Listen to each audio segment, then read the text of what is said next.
Oh my God, it's got RGB on it. Oh no.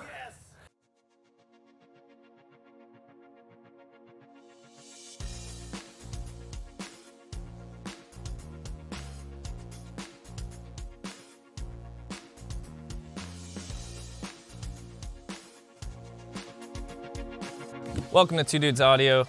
It's been way too long, and today we actually have a very exclusive item. It's the Harbinger RT100. It's part of the Road Trip series, which is gonna launch October 1st in Guitar Center stores, as well as Musician's Friend. So big shout out to Harbinger for sending this to us. Again, this is a pre-released item, so it's not on the shelves anywhere yet. You guys are gonna get to see a first-hand look at a review and even a teardown of what to expect when this thing comes out. $199 is what the sale price is gonna be on this guy. Definitely keep your eyes out for it. Enjoy the video. All right, it's only $199, holy crap. Okay, so $200. So I'm gonna set my expectations a little low. It's probably gonna be pretty entry level, but again, we'll see what it can do. Oh my God, it's got RGB on it. Oh no. Look at this. Oh no, it's a computer. All right, so in the package, we got a manual, RT100 owner's manual, no stickers. And we actually have the unit itself. It's actually really light. I'd probably say like 15 to maybe 18 pounds. Oh my God, they gave us a microphone.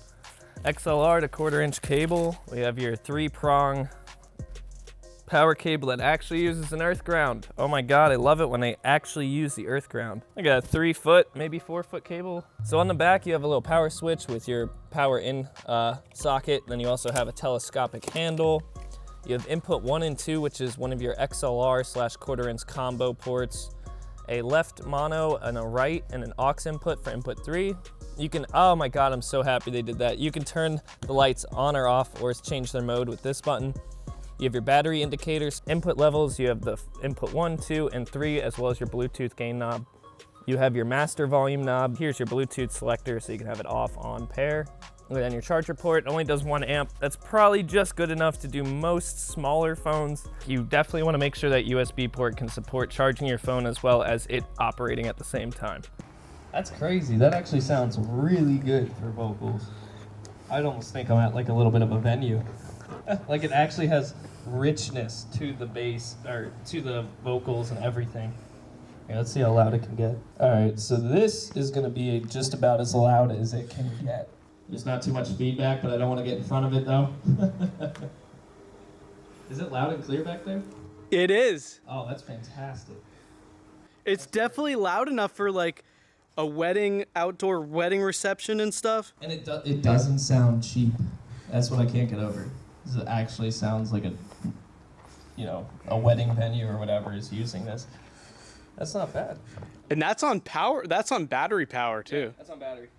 Try some music out of it. This is a little sound test for you guys. 50 watts RMS, 100 watts peak.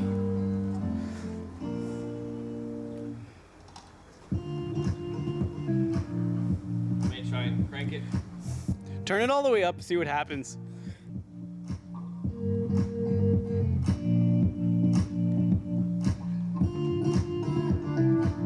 That's limiter. It's got a limit light. Oh, nice.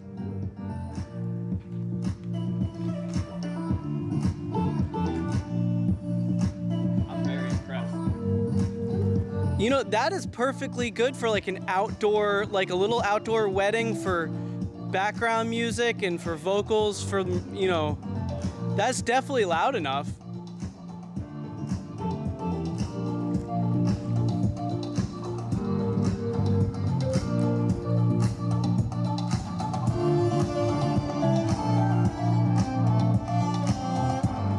Wow.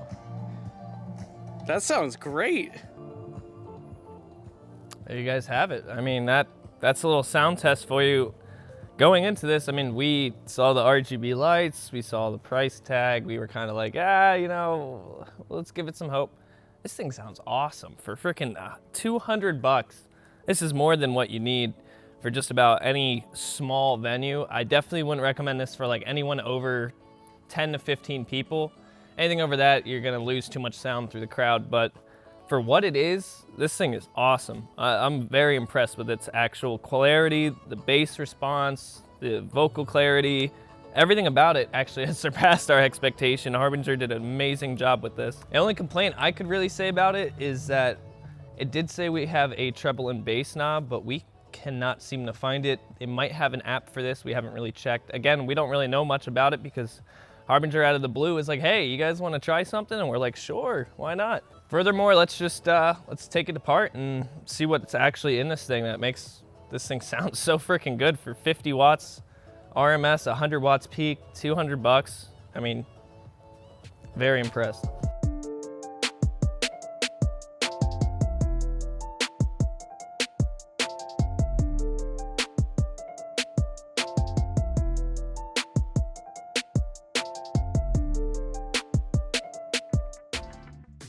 Oh, here's a little amplifier. Look at that little guy. It's just a single channel, single MOSFET driven amplifier. Nice and simple. It's got some decent sized caps on it. They were smart to keep the boards kind of far away from each other, which is nice. Cuts down on any interference. There it is. Well, those aren't PA drivers. Wait a second. What the heck? We have just like an 8-inch driver here, and it looks like either a 1 or 2-inch, just kind of paper mid up top. That's surprising. For how it sounded, it definitely wouldn't strike me as those kind of drivers. So since we have this apart, Chaz gave us a great idea to take it and play some music through it while it's apart like this so we can see the cone move.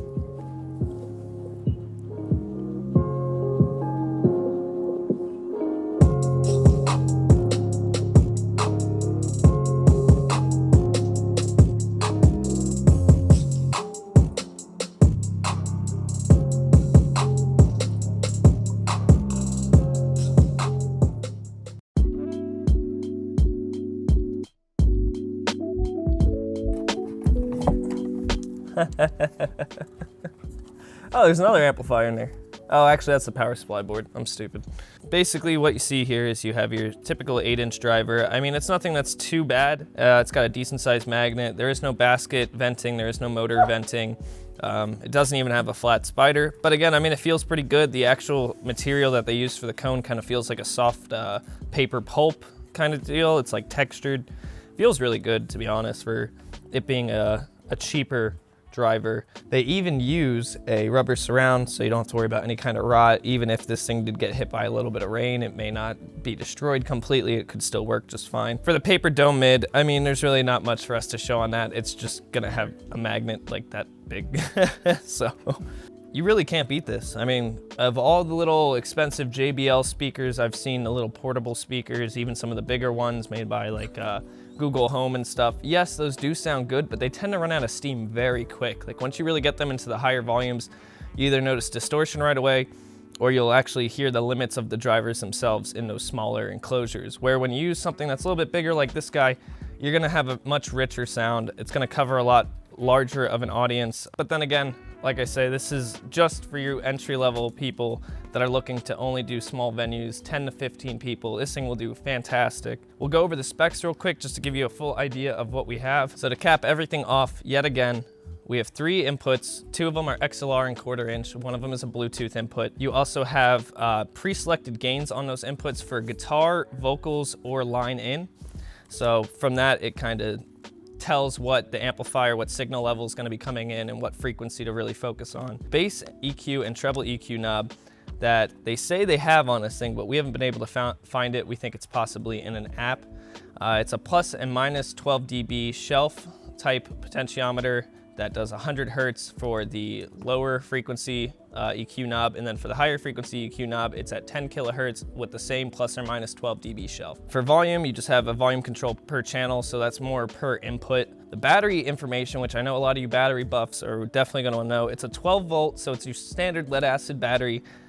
In this case though, it is sealed, so Harbinger basically recommends that you take it in to get the battery swapped. It's a 12 volt, 5 amp hour, maintenance-free sealed lead acid battery, which is what they have actually written in here. It's pretty small. It's about 5 by 4 by 2 inches. Again, it's an 8-inch two-way design. So again, you see they claim it's a 1-inch driver. This actually looks larger than an inch, and then an 8-inch driver below. Of course, it's made out of wood composite with a polypropylene trimmed cabinet. So As you saw, I mean, it does have wood for the main construction of the actual enclosure, but for all the trim pieces and to hold all the electronics, the caster wheels and all that stuff on, it is plastic. So just keep that in mind. Even though it will withstand some abuse, you still gotta be a little gentle with it. Other than that, I mean, top carry handle, and it's not designed for suspension. And it's pole mountable, 35mm pole. Right in the bottom, I actually just saw that here.